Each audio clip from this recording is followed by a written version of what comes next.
Hello, this is the Liberty Sphere Report. I'm Anthony G. Martin. There is major breaking news today concerning the so-called birther issue.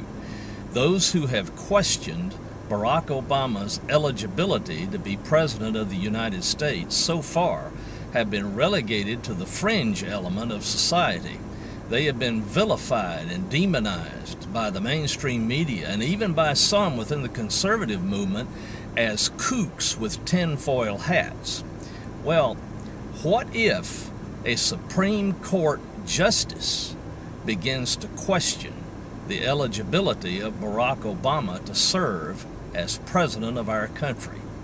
This is precisely what has happened today, and that is the news that I am here to report. This story is going to move into the mainstream simply because whenever a Supreme Court justice speaks about matters concerning politics or legal issues, it immediately becomes news. This, therefore, is major mainstream news, whether the mainstream media decides to report it or not.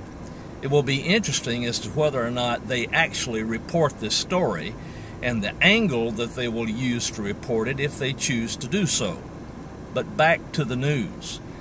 U.S. Supreme Court Justice Clarence Thomas raised questions today about the eligibility of Barack Obama to serve as President of the United States.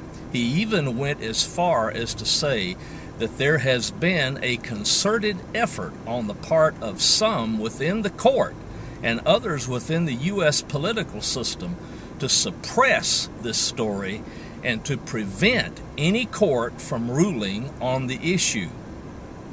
At issue is the documentation concerning the president's citizenship.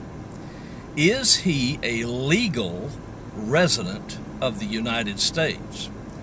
At least according to the Constitution, when it comes to the eligibility for being president.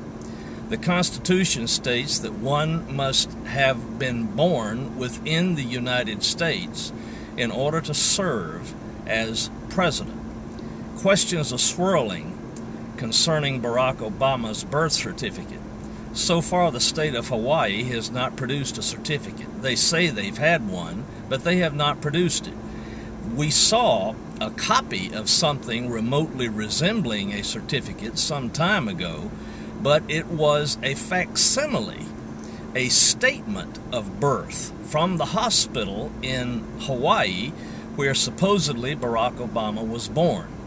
However, we have yet to see a certified official birth certificate that states beyond doubt that this man is a legal U.S. citizen according to the standards set by the Constitution for U.S. presidents. And that raises a series of serious constitutional issues, questions that go to the very heart of the Republic. What if Barack Obama is not eligible to serve? What if, now that Clarence Thomas has raised questions, this matter comes before the U.S. Supreme Court? What if it is ruled that Barack Obama should not be holding the office that he now holds? What does that mean for the Republic? Will he be removed from office? And will removing a sitting president from office create civil unrest throughout our land? These are questions that are yet to be answered. But these are issues that we must face and that we must consider. And any news organization that is worth its salt will now report this story as a legitimate issue about which we need to be asking serious questions. I'm Anthony G. Martin, and this has been the Liberty Sphere Report.